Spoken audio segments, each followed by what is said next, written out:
Capítulo 4. Malinali lavaba ropa en un río en las afueras de Cholula. Estaba molesta. Había mucho ruido. Demasiado. No solo el que hacían sus manos al frotar y enjuagar la ropa en el agua, sino el que había en el interior de su cabeza. Todo el ambiente le hablaba de agitación. El río donde lavaba la ropa cargaba de musicalidad el lugar por la fuerza con la que sus aguas chocaban contra las piedras. A este sonido había que agregarle el de las aves, que alborotaban como nunca, el de las ranas, los grillos, los perros y los mismos españoles, los nuevos habitantes de estas tierras que contribuían con el escandaloso sonido de sus armaduras, de sus cañones y de sus arcabuces. A Malinali le urgía el silencio, la calma. Decía el Popol Vuh, el libro sagrado de sus mayores, que cuando todo estaba en silencio, en completa calma, en la oscuridad de la noche, en la oscuridad de la luz, es que surgía la creación. Malinali necesitaba de ese silencio para crear nuevas y sonoras palabras, las palabras justas, las que fuesen necesarias. Hacía poco había dejado de servir a Portocarrero, su señor, pues Cortés le había nombrado la lengua, la que traducía lo que él decía al idioma náhuatl, y lo que los enviados de Moctezuma hablaban del náhuatl al español. Si bien era cierto que Malinali había aprendido español a una velocidad extraordinaria, de ninguna manera podía decirse que lo dominara por completo. Con frecuencia tenía que recurrir a Aguilar para que le ayudara a traducir correctamente y lograr que lo que ella decía cobrara sentido tanto en las mentes de los españoles como de los mexicas. Ser la lengua era una enorme responsabilidad. No quería errar, no quería equivocarse, y no veía cómo no hacerlo, pues era muy difícil traducir de una lengua a otra conceptos complicados. Ella sentía que cada vez que pronunciaba una palabra, uno viajaba en la memoria cientos de generaciones atrás. Cuando uno nombraba a Ometeotl, el creador de la dualidad, Ometezitli y Ometecihuatl, el principio masculino y femenino, uno se instalaba en el momento mismo de la creación. Ese era el poder de la palabra hablada. Luego, entonces, ¿cómo encerrar en una sola palabra a Ometeotl, el que no tiene forma, el Señor que no nace y no muere, a quien el agua no lo puede mojar, el fuego no lo puede quemar, el viento no lo puede mover del lugar y la tierra no lo puede cubrir? Imposible. Lo mismo parecía sucederle a Cortés, quien no lograba hacerla entender ciertos conceptos de su religión. El día en que Malinali le preguntó cuál era el nombre de la esposa de su Dios, Cortés respondió: Dios no tiene esposa. No puede ser. ¿Por qué no? Porque sin vientre, sin oscuridad, no puede surgir la luz, la vida. Es en lo más profundo que la madre tierra produce las piedras preciosas, y es en la oscuridad del vientre donde toman forma humana los hombres y los dioses. Sin vientre no hay Dios. Cortés miró a Malinali fijamente y vio en el abismo de sus ojos la luz. Fue un momento de intensa conexión entre ellos. Sin embargo, Cortés cambió de rumbo su mirada, se desconectó bruscamente de ella, pues le dio miedo esa sensación de complicidad, de pertenencia, y enseguida intentó dar por terminada la conversación entre ellos, pues, aparte de todo, le parecía muy extraño hablar de cuestiones religiosas con ella. A fin de cuentas, no era más que una india a su servicio. ¿Qué puedes saber tú de Dios? Tus dioses exigen toda la sangre del mundo para existir. En cambio a nosotros, Dios nos la entrega en cada comunión. Nosotros bebemos su sangre. Malinali no entendió del todo las palabras que Cortés acababa de pronunciar. Lo que ella quería escuchar y lo que su cerebro quería interpretar era que el Dios de los españoles era un Dios líquido, pues era en la sangre, en el secreto de la carne, en el secreto del amor, donde estaba contenida la eternidad del universo.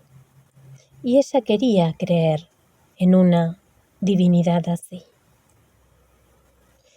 «¿Entonces tu Dios es líquido?», preguntó entusiasmada Malinali. «¿Líquido?». «Sí. ¿No dices que está en la sangre que les da?». «Que sí, mujer, pero ahora respóndeme tú. ¿Tus dioses te entregan la sangre?». «¿No?». «¡Hala! Entonces, a no creer en ellos». Malinali le respondió con lágrimas en los ojos. «Yo no creo en que haya que entregar la sangre. Creo en tu Dios líquido. Me gusta que sea un Dios siempre derramado y que se manifieste hasta en mis lágrimas. Me gusta que sea severo, rígido, justo. Que su ira pueda desaparecer o crear el universo en un día, pero no puede hacerlo sin agua, ni sin vientre. Para que la flor y el canto sean, se necesita agua. En ella surgen las palabras y la materia toma forma. Hay vida que nace sin vientre, pero no permanece mucho sobre la tierra. En cambio, lo que se genera en la oscuridad, en lo profundo de las cuevas, como las piedras preciosas o el oro, dura más.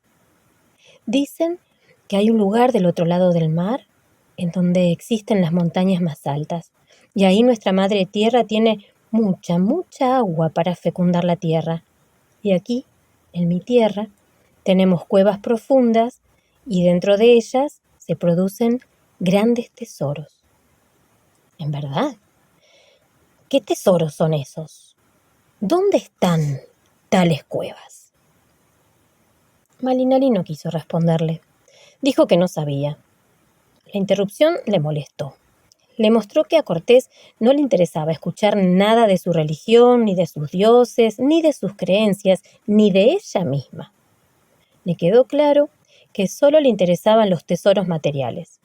Se disculpó y se fue a llorar al río. Estas y muchas otras cosas más dificultaban el entendimiento entre ambos. Malinali creía que la palabra coloreaba la memoria, sembraba imágenes cada vez que designaba un nombre. Y así, como surgían flores en el campo, cuando recibían agua de lluvia, aquellos que se sembraba en la mente daba frutos cada vez que la palabra humedecida por la saliva de la boca la nombraba. Por ejemplo, la idea de un Dios verdadero, eterno, que los españoles pregonaban, dio fruto en su mente porque con anterioridad había sido sembrada en ella por sus antepasados. De ellos también aprendió que las cosas existían cuando se las nombraba, cuando se las humedecía, cuando se las pintaba. Consideraba que la flor y el canto eran un regalo de los dioses, pues era gracias a ellos que la vida existía. Dios respiraba en su palabra, daba vida a través de ella, y es por ello, por obra y gracia del Señor, del cerca y del junto, que era posible pintar en la mente de los españoles y mexicas nuevas ideas, nuevos conceptos. Ser la lengua implicaba un gran compromiso espiritual. Era poner todo su ser al servicio de los dioses para que su lengua fuera parte del aparato sonoro de la divinidad, para que su voz esparciera por el cosmos el sentido mismo de la existencia. Pero Malinali no se sentía preparada para ello. Muy a menudo al hablar se dejaba guiar por sus deseos, y entonces la voz que salía de su boca no era otra que la del miedo. Miedo a no ser fiel a sus dioses, miedo a fallar, miedo a no poder con la responsabilidad, y ¿por qué no? Miedo al poder, a la toma del poder. Ella nunca antes había experimentado la sensación que generaba estar al mando. Pronto aprendió que aquel que maneja la información, los significados, adquiere poder, y descubrió que al traducir, ella dominaba la situación, y no solo eso, sino que la palabra podía ser un arma, la mejor de las armas. La palabra viajaba con la velocidad de un rayo. Atravesaba valles, montañas, mares, llevando la información deseada tanto a monarcas como a vasallos, creando miedo o esperanza, estableciendo alianzas, eliminando enemigos, cambiando el rumbo de los acontecimientos. La palabra era un guerrero sagrado, un caballero águila o un simple mercenario. En caso de tener un carácter divino, la palabra convertía el espacio vacío de la boca en el centro de la creación y repetía en ella el mismo acto con el que el universo se había originado al unir el principio femenino y el masculino en uno solo. Malinali pensaba que para que la vida surja, para que estos dos principios se mantengan unidos, debe instalarse dentro de un espacio circular que los resguarde, que los arrope, ya que las formas redondas eran las que mejor protegían lo creado, debido a que lo encierran. Las puntiagudas, por el contrario, abren, separan la boca como principio femenino, como espacio vacío, como cavidad. Era el mejor lugar para que las palabras se generaran. Y la lengua, principio masculino, puntiaguda, afilada, fálica, era la indicada para introducir la palabra creada, ese universo de información, en otras mentes, para que ahí fecundara. ¿Qué iba a fecundar? Esa era la gran incógnita. Malinali estaba convencida de que solo había dos posibilidades: unión o separación, creación o destrucción, amor u odio, y que el resultado estaba determinado por la lengua, o sea, por ella misma. Ella tenía el poder de lograr que sus palabras incluyeran a los otros dentro de un mismo propósito, que los arroparan, que los cobijaran o los excluyeran, los convirtieran en oponentes, en seres separados por ideas irreconciliables, en seres solitarios, aislados, desamparados, tal como ella, quien en su calidad de esclava, por años, había sentido lo que significaba vivir sin voz, sin ser tomada en cuenta e impedida para cualquier toma de decisiones. Pero este tiempo pasado parecía estar muy lejos. Ella, la esclava que en silencio recibía órdenes, ella, que no podía ni mirar directo a los ojos de los hombres, ahora tenía voz. Y los hombres, mirándola a los ojos, esperaban atentos lo que su boca pronunciara. Ella, a quien varias veces habían regalado, ella, de la que tantas veces se habían deshecho, ahora era necesitada, valorada, igual o más que una cuenta de cacao. Desgraciadamente, esa posición de privilegio era muy inestable. En un segundo podía cambiar. Incluso su vida corría peligro. Solo el triunfo de los españoles le garantizaba su libertad, por lo que no había tenido empacho en afirmar varias veces, con palabras veladas, que en verdad los españoles eran enviados del señor Quetzalcóatl. Y no solo eso, sino que Cortés mismo era la encarnación del venerado dios. Ahora ella podía decidir qué se decía y qué se callaba, qué se afirmaba y qué se negaba, qué se daba a conocer y qué se mantenía en secreto. Y en ese momento, ese era su principal problema. No solo se trataba de decir o no decir, o de sustituir un nombre por otro, sino que al hacerlo, se corría el riesgo de cambiar el significado de las cosas. Al traducir, Malinali podía cambiar los significados e imponer su propia visión de los hechos, y al hacerlo, entraba en franca competencia con los dioses, lo cual la aterrorizaba. Como consecuencia de su atrevimiento, los dioses podían molestarse con ella y castigarla, y eso definitivamente le daba miedo.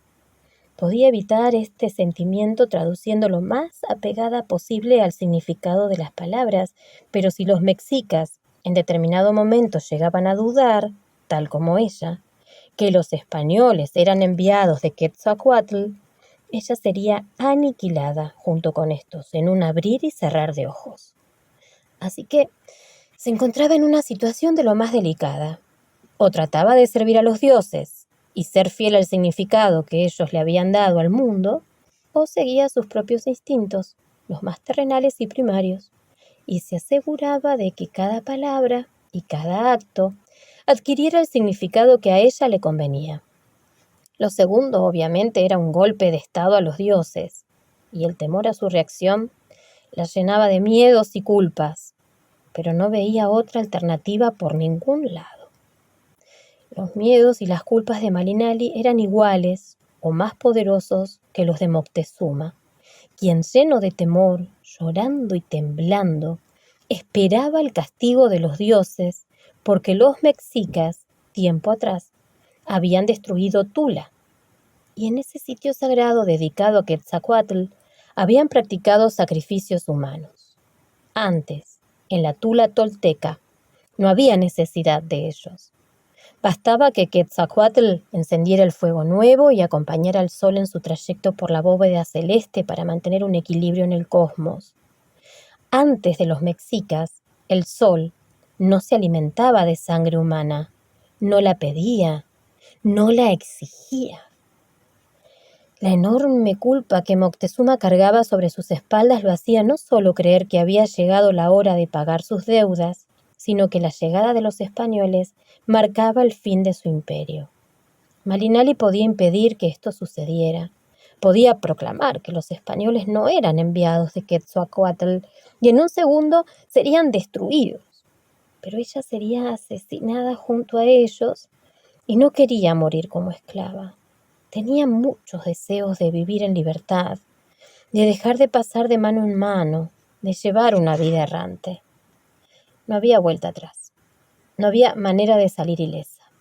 Conocía perfectamente la crueldad de Moctezuma y sabía que si los españoles resultaban perdedores en su empresa, ella estaba condenada a la muerte. Ante esta alternativa, por supuesto que prefería que los españoles triunfaran, y si para asegurar su triunfo tenía que mantener viva la idea de que eran dioses venidos del mar, así lo iba a hacer, aunque ya no estuviera tan convencida de tal cosa. La ilusión de algún día poder hacer lo que se le viniera en gana, casarse con quien ella quisiera o tener hijos, sin el temor de que fuesen tomados como esclavos o destinados al sacrificio, era lo suficientemente atractiva como para no dar un paso atrás. Lo que más deseaba era tener un trozo de tierra que le perteneciera y en donde pudiera sembrar sus granos de maíz, los que siempre cargaba con ella y que habían sido parte de la milpa de la abuela. Si los españoles podían lograr que sus sueños se cristalizaran, valía la pena ayudarlos. Claro que eso no le quitaba la culpa, ni le aclaraba lo que debía decir o lo que debía callar. ¿Qué tan válido era defender la vida a base de mentiras? ¿Y quién le aseguraba que eran mentiras? Quizá estaba siendo injusta en sus juicios. Tal vez los españoles sí eran enviados de Quetzalcóatl y era su obligación colaborar con ellos hasta la muerte, compartiendo la información privilegiada que había obtenido de boca de una mujer de Cholula. A dicha mujer le había encantado el carácter desenvuelto de Malinali, su belleza y su fortaleza física, para que fuera la esposa de su hijo. Con la intención de salvarle la vida, le había confiado que en Cholula se estaba preparando una emboscada en contra de los españoles. El plan era apresarlos, envolviéndolos en hamacas y luego llevarlos vivos a Tenochtitlán. La mujer le recomendó a Malinali que saliera de la ciudad antes de que esto sucediera y que posteriormente podría casarse con su hijo. Malinali ahora tenía la responsabilidad de decidir si compartía esta información con los españoles o no. Cholula era un lugar sagrado, era el lugar en donde se encontraba uno de los templos de Quetzalcóatl. La defensa o el ataque de Cholula significaba la defensa o el ataque de Quetzalcóatl. Y Malinali se sentía más confundida que nunca. De lo único que estaba segura era de que necesitaba silencio para aclarar la mente. Imploró silencio a todos sus dioses. Lo que más la atormentaba, aparte del ruido exterior, era el ruido interno. Las voces en su cerebro que le decían que callara, que no hablara, que no le confiara a los españoles ninguna información valiosa que pudiera salvarles la vida, que algo andaba mal, que tal vez los extranjeros no eran quienes ella pensaba, que no eran los enviados de Quetzalcóatl. El comportamiento que empezaban a mostrar no se ajustaba para nada al modelo ideal que ella había elaborado en su cabeza. Se sentía desilusionada. Para empezar, había una total incongruencia entre el significado del nombre de Cortés. Ser cortés era ser delicado, respetuoso, y ella no consideraba que Hernán fuese de esa manera, y mucho menos los hombres que lo acompañaban. No podía aceptar que los enviados de los dioses se expresaran de la manera en que lo hacían, que fuesen tan bruscos, tan directos, tan mal hablados, que inclusive vociferaran insultos en contra de su dios cuando se enojaban. Ante la dulzura y la poesía del náhuatl, el español le resultaba un tanto agresivo. Aunque había algo más desagradable que esa falta de delicadeza que los españoles tenían para dar órdenes, y era el olor que despedían. Nunca esperó que los enviados de Quetzalcóatl fuesen a oler tan mal. La limpieza era una práctica común entre los indígenas, y los españoles, por el contrario, no se bañaban. Sus ropas estaban apestosas. Ni el sol ni el agua podían quitarles la peste.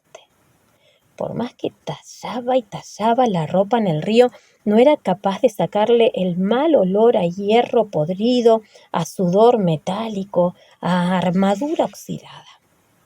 Por otro lado, el interés que los españoles y Cortés, en particular, mostraban por el oro, no le parecía correcto.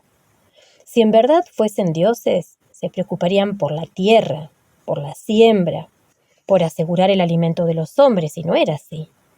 En ningún momento los había visto interesados en las milpas, solo en comer. Si Quetzalcóatl había robado la semilla de maíz del monte de nuestro sustento para dársela a los hombres, ¿no les interesaba saber cómo trataban los hombres su gran obsequio? ¿No les daba curiosidad saber si al comerlo recordaban su origen divino? Si lo cuidaban y veneraban como algo sagrado, ¿no les preocupaba que los hombres dejaran de sembrar maíz? ¿Qué? ¿Acaso no sabían que si los hombres dejaban algún día de sembrar maíz, el maíz moriría? ¿Que la mazorca necesita de la intervención de los hombres para que la despojen de las hojas, que la cubren, y de esa manera la semilla quede en libertad de reproducirse?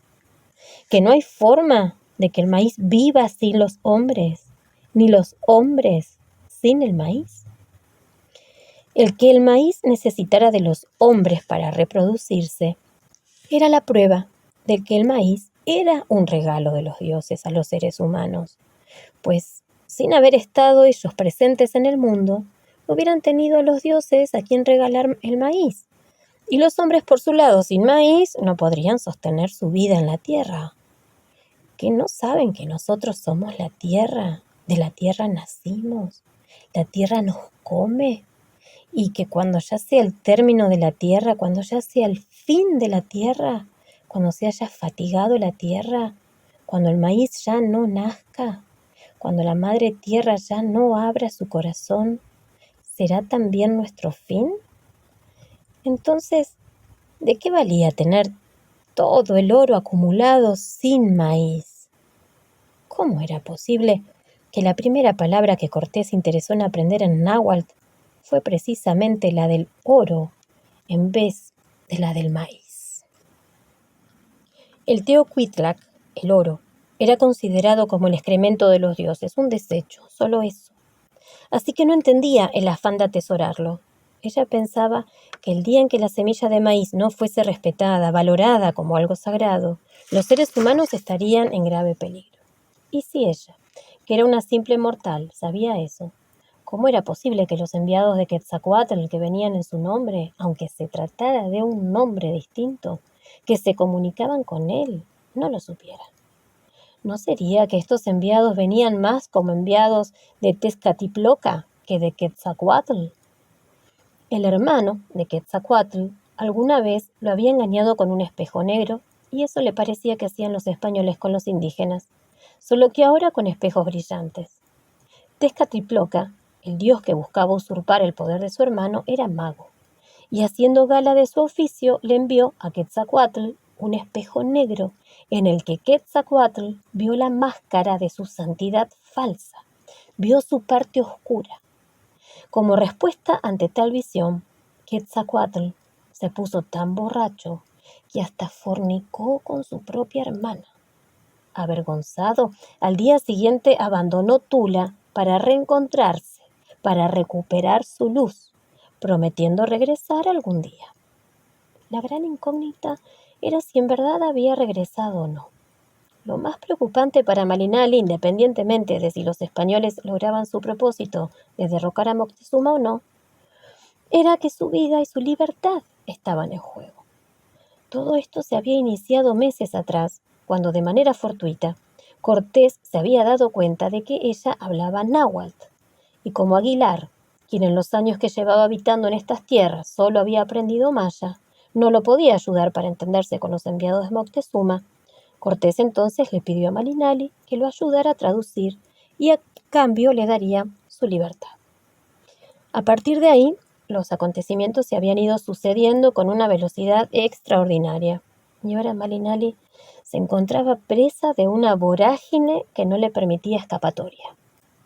En la cabeza de Malinali aparecían y desaparecían imágenes de momentos que habían marcado su destino a partir del día en que los españoles habían desembarcado. En primer lugar, estaba la del día en que el cacique de Tabasco la reunió junto con otras 19 mujeres para informarles de que serían regaladas a los recién llegados a manera de impuesto de guerra, ya que los extranjeros se habían enfrentado y vencido a los habitantes de Cintla. Recordó con detalle la conversación que habían sostenido entre todas ellas durante el trayecto al campamento español. Casi en secreto, mencionaron la posibilidad de que hubiera una conexión entre los hombres venidos del mar y Quetzalcóatl. El año en curso era un año uno caña, y de acuerdo con el calendario mexica, era el año de Quetzalcóatl, quien había nacido en el año uno caña y muerto después de un ciclo de 52 años, también en uno caña. Se decía que la coincidencia de que los recién llegados hubiesen arribado en un año uno caña era muy difícil de ignorar.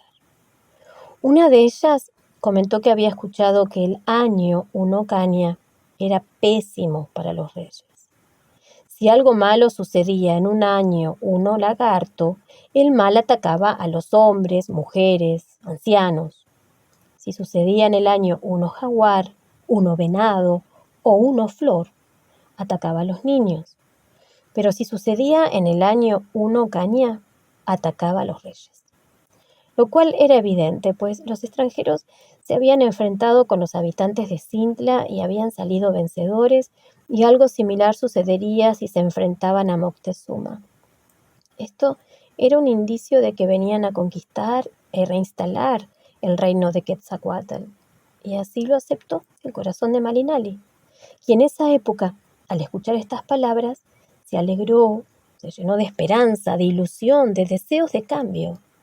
Saber que el reino que permitía los sacrificios humanos y la esclavitud estaba en peligro de desaparecer le proporcionaba tranquilidad.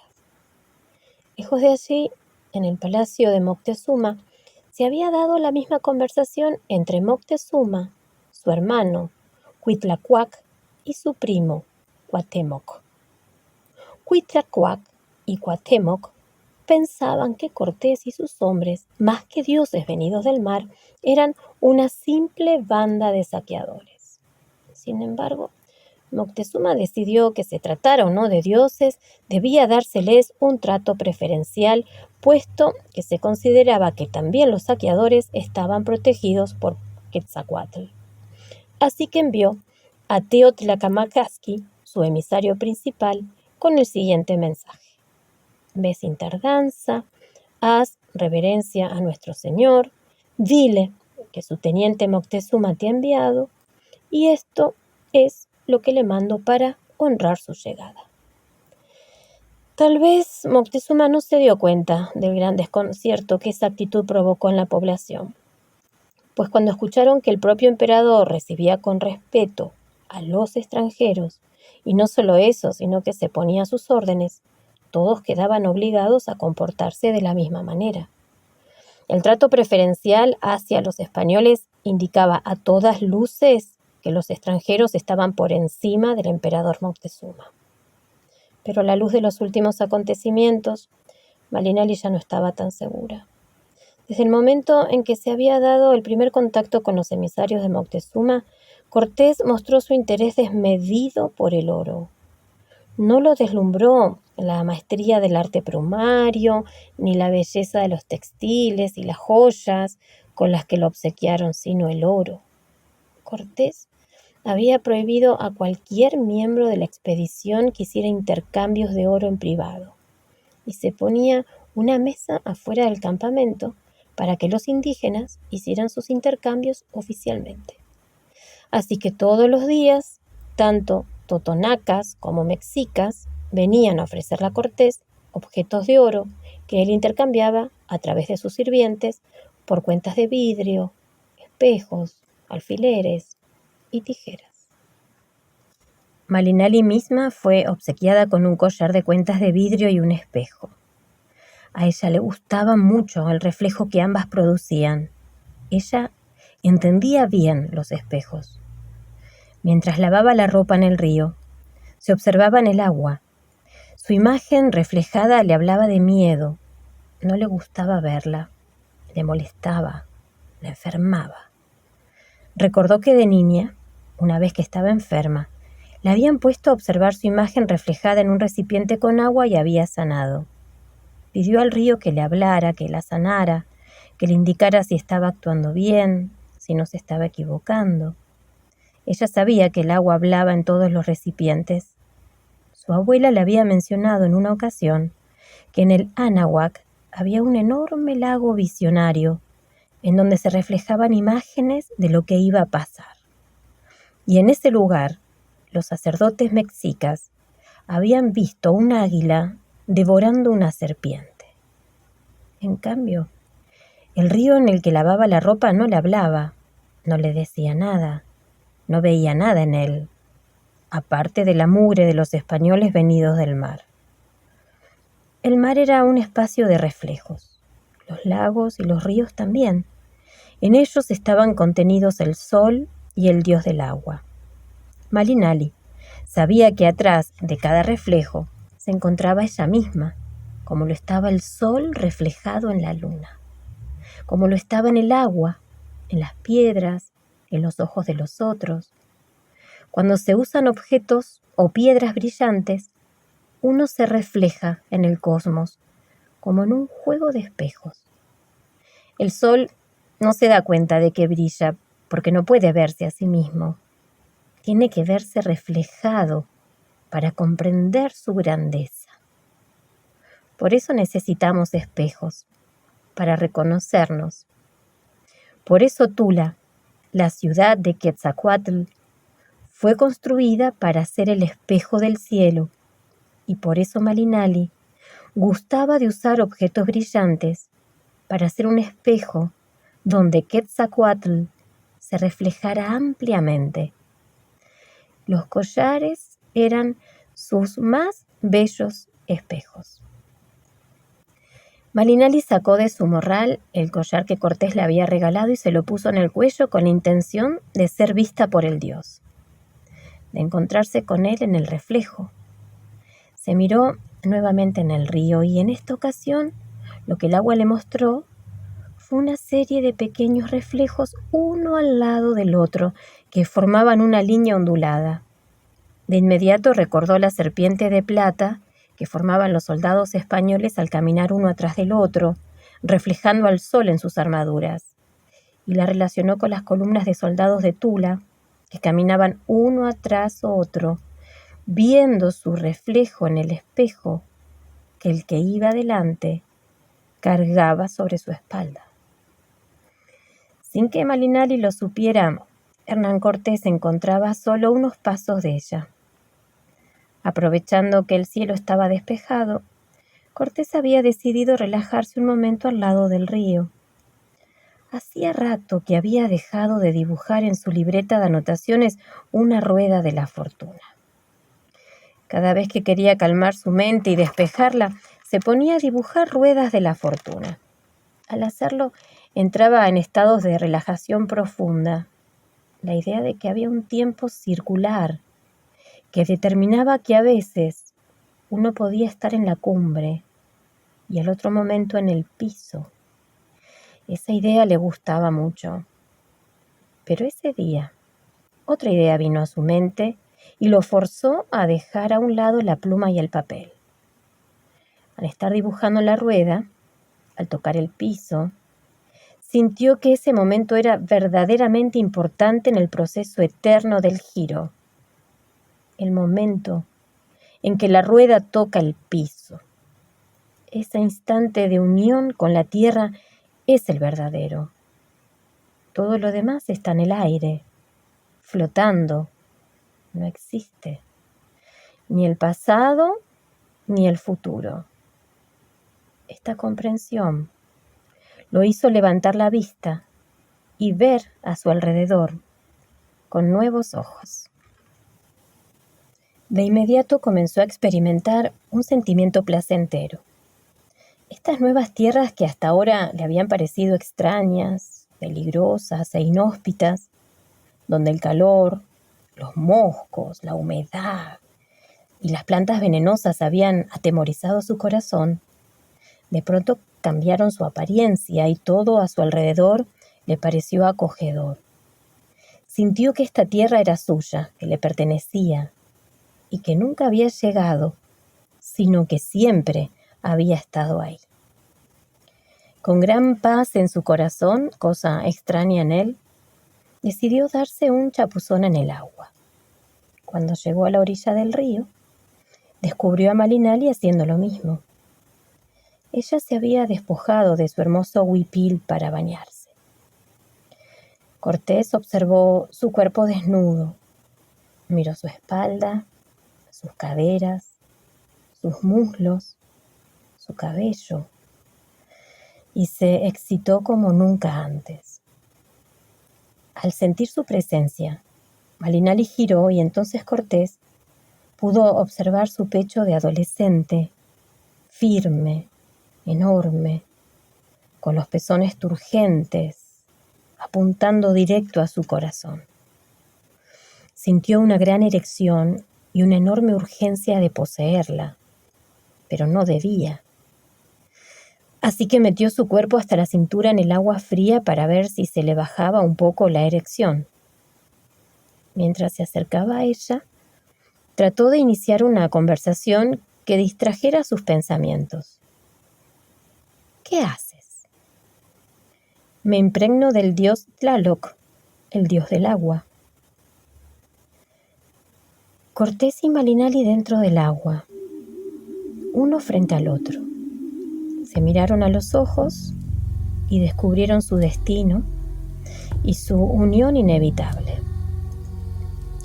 Cortés comprendió que Malinali era su verdadera conquista, que ahí, en medio del abismo de los ojos negros de esa mujer, se encontraban las joyas que tanto buscaba. Malinali, por su lado, sintió que en los labios de Cortés y en su saliva había un trozo líquido de Dios, un pedazo de eternidad, y que a ella le urgía saborearlo y conservarlo entre sus labios. Las nubes en el cielo se comenzaron a mover con una velocidad extraordinaria. El ambiente se cargó de humedad y lubricó tanto las plumas de las aves, las hojas de los árboles, como la vagina de Malinali. Las grises nubes, al igual que el pene de Cortés, hacían un gran esfuerzo por contener el agua, por retenerla, por no dejarla caer, por no soltar su preciado líquido. Cortés aún tuvo tiempo de preguntar, antes de lanzarse sobre ella, ¿cómo es ese Dios? Y Malinali aún tuvo tiempo de responder, antes de ser poseída. Eterno, igual que el tuyo, solo que su eternidad no es invisible como para ti. Nuestro Dios se evapora, hace dibujos en el cielo, se mueve caprichosamente en las nubes, grita su presencia, derrama su conciencia y aplaca nuestra sed y nuestro miedo. Cortés, con los ojos incendiados por el deseo y poniendo su mano sobre el pecho de Malinali, la interrumpió. ¿Tienes miedo? Malinali negó con la cabeza. Cortés entonces la acarició lentamente con la mano húmeda. Tomó el pezón de la mujer niña con la punta de sus dedos. Malinali comenzó a temblar. Cortés le ordenó que continuara hablando de su Dios. Pensaba satisfacer un poco su deseo, pero nada más. No quería romper la promesa de todos los que participaban en la empresa de que iban a respetar a las mujeres indígenas. Malinali continuó su discurso como pudo, pues Cortés ya se había metido su pezón en la boca y se lo lamía con lujuria. Nuestro Dios de la vida eternamente, por eso es nuestro Dios el agua. La mente ambiciosa de Cortés no pudo más y quiso poseer a Malinali y a su Dios al mismo tiempo. En su mente explotó el placer y el fuego de su corazón quiso evaporar para siempre a ese Dios llamado Tlaloc, a ese Dios agua. Cargó a Malinali, la sacó del agua y ahí, a la orilla del río, la penetró con fuerza. En ese instante, el cielo también explotó y dejó caer la lluvia sobre ellos. Cortés no se enteró de los relámpagos. De lo único que sabía era de la tibieza que había en el centro del cuerpo de Malinali, de la manera en que su miembro empujaba y abría la apretada pared de la vagina de la niña. No le importaba que su pasión y fuerza lastimaran a Malinali. No le importaba si caían rayos cerca de ellos. No le importaba nada más que entrar y salir de ese cuerpo. Malinali permaneció muda y sus ojos negros, más hermosos que nunca, fueron acuosos.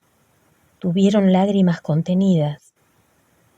En cada arremetida, Malinali sentía cómo el torso desnudo y velludo de Cortés rozaba sus pechos y le producía placer.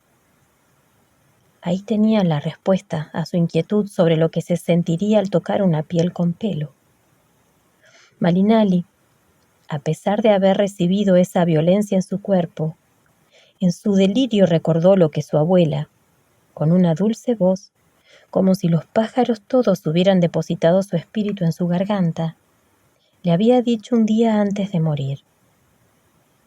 Hay lágrimas que son sanación y bendición del Señor, del cerca y del junto.